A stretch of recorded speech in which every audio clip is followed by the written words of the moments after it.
Okay, so in this video, we are now going to talk about how to decrease over-desire. So we've talked about what over-desire is. It's being driven by this brain chemical, this hormone called dopamine that's very powerful. And oftentimes over-desire is something that can't be satiated, right? We get the thing and then we actually want more and more of the thing. And we feel like we're kind of acting against our own will. And that's more the issue than the thing itself. So now we want to talk about, okay, what do we do about this? Because again, what most of us have known is either just willpower my way through it or completely indulge in it, and we're sort of ping-ponging back and forth between those two things. So let's talk about a different approach to this that I think you'll find really helpful.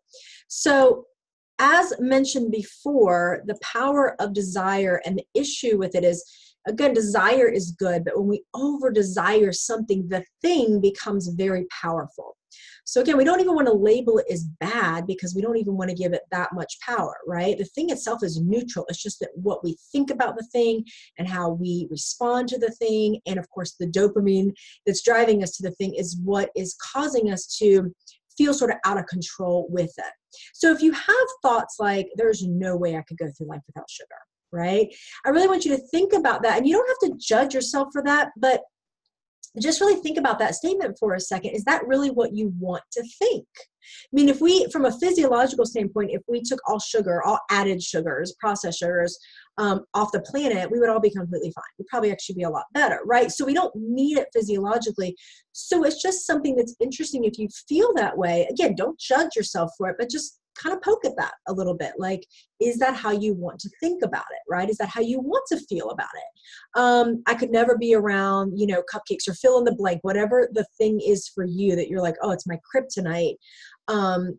Again, is that how you want to feel about that thing, right? Now, again, most of us have been taught that diet mentality so much that we get a little defensive. We're afraid that, the coach is going to tell us I can never eat a cupcake again. And that's not what I'm suggesting. But my goal with all my clients is to always give you back the power, to help re-empower you so that it can be a choice. Because for many of us, it's not a choice. If you're saying I could never be around a cupcake and not eat one, you're not actually making a choice there, right? The cupcake is more powerful than you. And I just want you to know you can always make the choice either way based on what's right for you in that moment. So that's really the key thing that we're trying to do. So how do we do that? How do we take back the power? Okay, so first of all, what is going on in our brain, right? So we have this literal neural pathway, right? Our brain likes to do things that it's used to doing. It likes to repeat patterns. So somewhere along the way, there has become a trigger or triggers, and we're going to talk about what those are. There's some sort of trigger that creates desire. Desire is that release of dopamine, and we want the thing. We want the ice cream, the cookies, whatever, right? And in that moment, something happens. We get this urge, right? So the urge comes up, and again, what most of us have known is either I'm going to resist or I'm going to reward. All right. And both kind of feel terrible, and they don't really give us the results that we really want. So we want to start to break that chain. We want to learn how to break that neural pathway and learn how to deal with those urges in a different way. So we're going to talk about how to do that. So what are some of the common triggers? So I've mentioned this before, like you could be watching TV and you could see, a commercial for something. And then all of a sudden you're like, oh, I need to go to the pantry and get something. It could be a picture in a magazine. It could be something you see on social media. Emotions is a big one for a lot of people, right? When we experience negative emotions, they just don't feel good in our body. So it makes sense that we would reach for something that's going to create a happier space, right? We're going to get that release of those good brain chemicals. Of course, that temporarily alleviates the emotion. It's not a good long-term solution, but it makes sense why we would do that. I have a free little mini course that goes into more detail about emotional eating on my website. So if that's something you really struggle with, I highly recommend just going through that, and it talks about that in a bit more detail.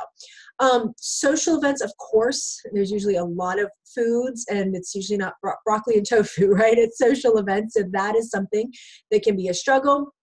And then just habits, right? Like if I'm used to sitting down every evening and watching TV and eating popcorn or eating chips or eating something sweet, my brain gets used to that. It's like, okay, this is the time when we, get the snack. And that's where it becomes kind of tricky. So what I want you to understand is that all of these are just being created by the thoughts that we're having. That's really, really key, because when we understand that, when we put some space between the circumstance, right? We're like, oh, I could never go to a birthday party and not eat all the food. That's just a thought we're having. You could have a different thought about how to approach that that might serve you better. So again, what we're trying to do is take the power away from the thing and put it back on us. And the way we do that is by understanding our thoughts are what are driving the actions. So as I mentioned, we have this trigger, we get the desire, the urge comes up. You can feel the urge in your body, right? And the way I define an urge is it's wanting something that we don't want, right? So desire, there's certain things we desire that are fine. There's no net negative on the other side of that. But an urge oftentimes is just, it's wanting something we don't really want. It's like, oh, I see the cupcakes, I really want them, but I really don't want them because I want this different outcome for my life. And so what happens in that moment is we're in this space where it's very uncomfortable. And it's good to understand that, because you don't want to beat yourself up for feeling uncomfortable. The uncomfortableness is part of it. It doesn't mean you're doing anything wrong, right? What's happening is our brain is starting to argue with itself. And you're going to see that here in a minute when I talk about the two parts of the brain. The brain's kind of arguing with itself. It's like, I should, I shouldn't. And all of that is very normal, especially in the beginning when we're trying to break that neural pathway. Okay, so some of the things that might come up, now these are all just thoughts that might come up, right? Like, it's no big deal, just have the cookie. It's just one bite, which never works, right? Just this once, you deserve it. Don't be so boring. It's not healthy to be so strict. This is dumb, this is too hard, life is short. A big one I hear from people is like, I don't want to be one of those people. Those like health nut people that are really annoying and judgy. So here's the thing, those thoughts, it's not that they're good or bad. You just, if you're thinking those things, you just want to ask yourself, is it helpful for me to think that? Is it helpful for me to think it's no big deal if my goal is weight loss and if my goal is to take some of those foods out and to take back my power, right?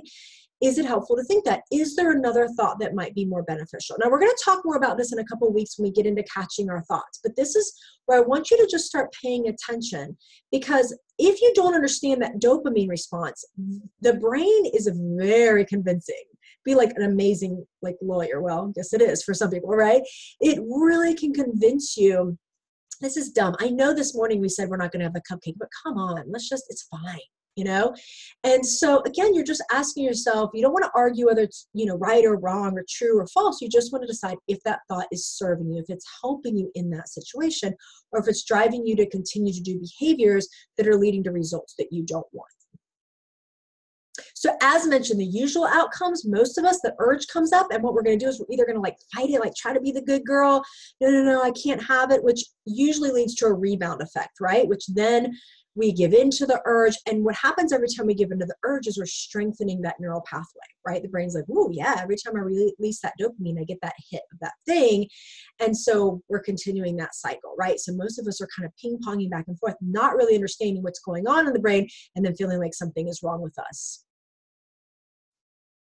So what do we do instead? Now, this might seem a little bit tricky at first because, again, we're so conditioned to do these two things. But what we want to do is just recognize the urge, right? We can't make the urge go away. We have to let the urge come up. We have to identify it. We have to recognize it.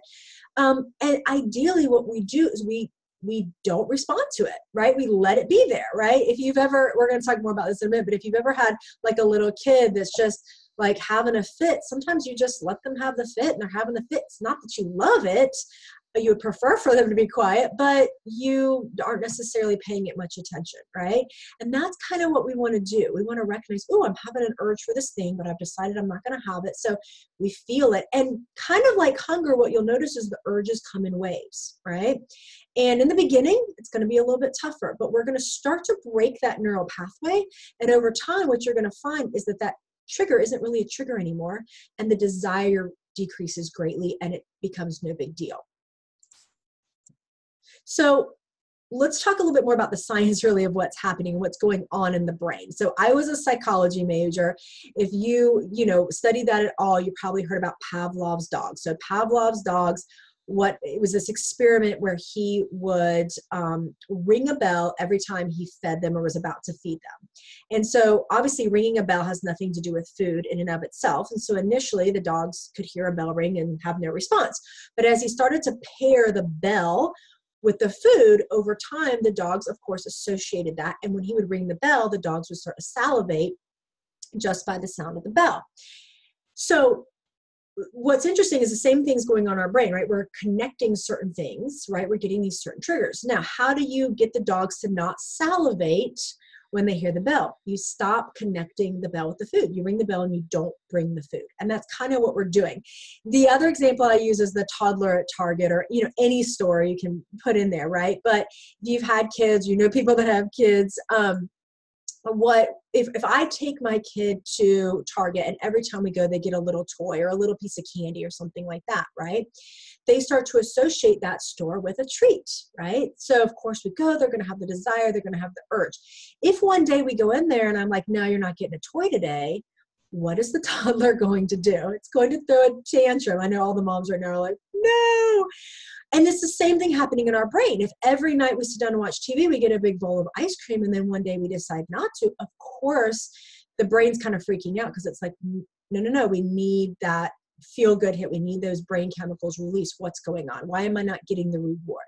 And so that's where that brain chatter is going to come up. So I literally refer to the two different parts of the brain as the toddler brain and the adult brain. So that toddler brain is that more primitive brain that's just seeking out that pleasure really for survival reasons, right? And feels like it's very dangerous when we're not getting those things that we're used to getting, right? Really feels like something bad is going to happen. We're going to die. We really need the ice cream. And so it's throwing that tantrum, right?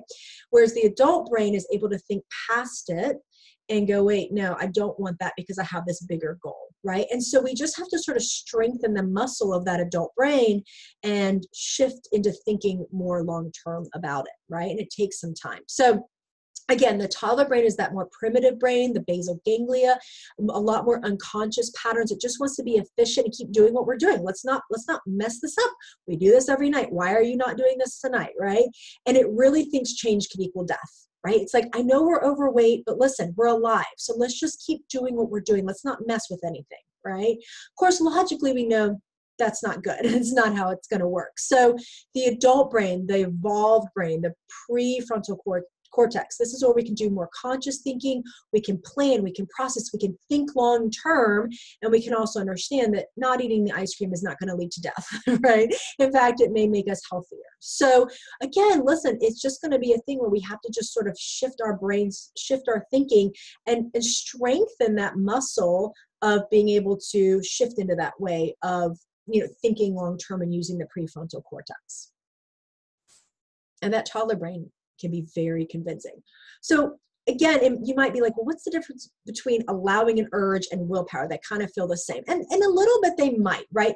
But willpower is like, we're kind of just denying. We're like, I don't want to feel this. I feel bad for feeling this. I just, I'm just going to be good for now. I'll reward myself this week, and I just got to get through the week.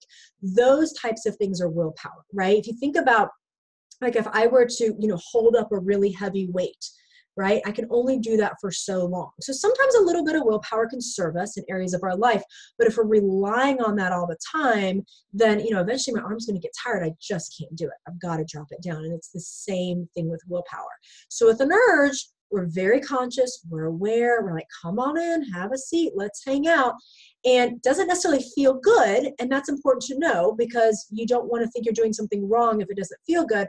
But what I can promise you is over time, the urges will become weaker. Whereas if you're using willpower, it's almost like it builds and then you go into total indulgence. That's how you know the difference. So allow the urge, just embrace it and understand why it's happening. And then, just understand that you want to ride the waves of this. So it's not something that, it's going to happen right overnight. And as I said, those urges can literally sort of come in waves. You'll get the urge. And then if you can find a way to sort of distract yourself or really do the opposite. Just sit with it and feel it and notice it. But again, we're just kind of understanding, yep, it's going to come. And then you might give in, and that's fine. We don't beat ourselves up for it. We just go, oh, what happened there? What was I thinking? What caused that? So one of the things that I want you to do with this is, because it doesn't happen overnight, right? It's a skill that we practice, and then we might decrease our urge in one area, and then we have to work on it in another area. So what I'm going to encourage you to do is collect urges, right? And so I put the number 100. Now, there's not necessarily anything magical about 100. You might notice your desire decrease after 20.